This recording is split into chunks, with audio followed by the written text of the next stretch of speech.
Hello everybody, 大家好. I'd like to begin by congratulating Professor Li Zhenjun and his team on the publication of the Blue Book. I'm honoured to take part both in the book and in today's forum, although I wish I could be present physically at the forum itself. I want to talk a little bit about Australia, China and the United States under Trump, this triangular relationship.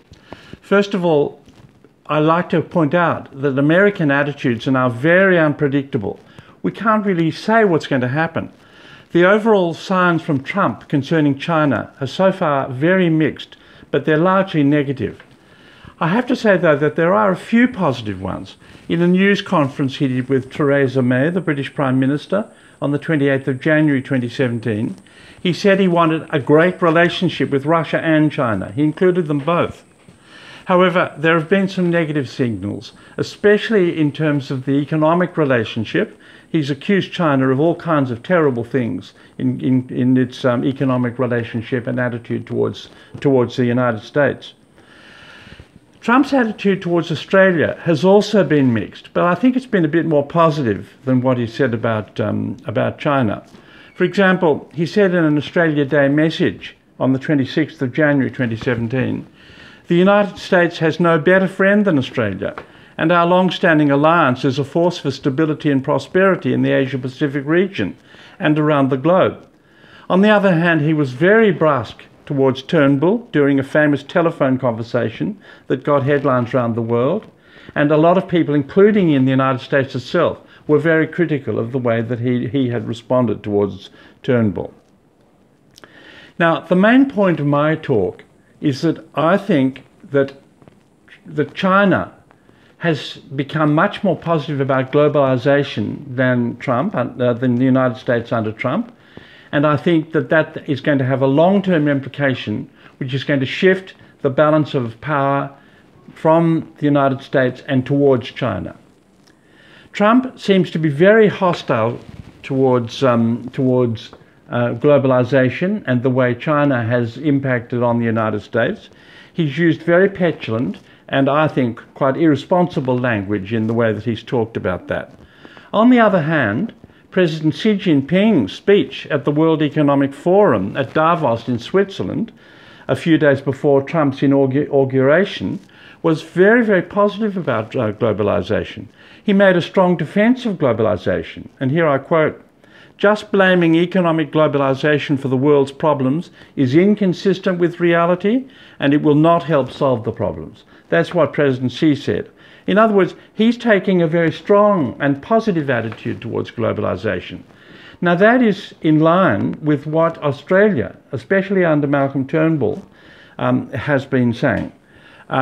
Turnbull has been very strong on globalization, including multilateral organizations and including free trade agreements, especially the one with China. Bill Shorten, the leader of the Labor Party, it's true, has been a little bit less positive about globalization, and the trade unions have not always been positive, but they haven't been nearly as negative as Trump in the United States. Can I take a specific example? The Trans-Pacific Partnership versus the Asian Infrastructure Investment Bank. Trump appears to have killed the Trans-Pacific Partnership. He's been very negative about it right from the start. Turnbull, on the other hand, wants to keep it going. It's true that Shorten has described it as a waste of time, but he hasn't been nearly as negative as Trump about that. Turnbull has even talked about getting China involved in this. It seems unwise to me to go that far because China has always been a bit negative about this Trans-Pacific Partnership. It's always seen it as somewhat of an American show that it doesn't really want to get so involved in. On the other hand, China has been leading the Asian Infrastructure Investment Bank, and there are numerous members around the world, including Australia. The United States hasn't been involved in this bank, and it's always been rather negative about it, and so has Japan. But the fact is that most countries have been involved in this, and it seems as though it has a good chance of success. That brings me to the One Belt, One Road initiative, which President Xi Jinping has made. and which this bank, in fact, is designed to support. China has been, including especially President Xi Jinping, has been very, very positive about this One Belt, One Road. And there is another thing to say about it. It's loomed quite large in China's foreign policy in the last few years. And it seems as though it has, I mean, there are a lot of people who have made criticisms of it, it's true, but its success and long-term viability seem to me to be very, very, very much assured.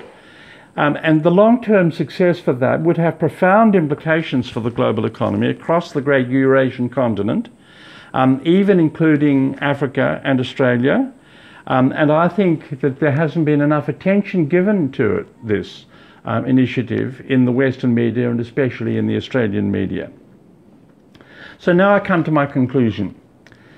The balance of power seems to me to be shifting in China's favour, and that will continue. The balance of power, as expressed in the economic aspects, and as shown in those particular examples which I've just been giving, and which I think are very important. It's in Australia's interests, it seems to me, to move away from the United States and towards China. I don't say that there is a need to break with the ANZUS Treaty that was signed in September 1951, which is the security treaty, but I do agree with Paul Keating and Hugh White that the US should withdraw to some extent from Asia, and Australia should encourage that process, and Australia should be more in favour of China and less in favour of the US. Now here's pictures of Paul Keating and Hugh White. They've made statements recently, and I think I agree with what the line that they've been taking. Unfortunately, I think that there will be a great deal of pressure from Trump, more so than there has been from Obama. In other words, on Australia, to toe the line, so to speak, to toe the American line. But I think it is not out of the question that Australia can resist that sort of pressure, and I think it should resist that pressure. I'm not suggesting, by the way, that it should have bad relations with the US. I'm just suggesting that it should change its focus away from the US to some extent and towards China. So I'd like to wish everybody well for this forum and for the future, and again to congratulate Professor Li Jianjun and all his team on the launching of this, I think, very important book. Thank you.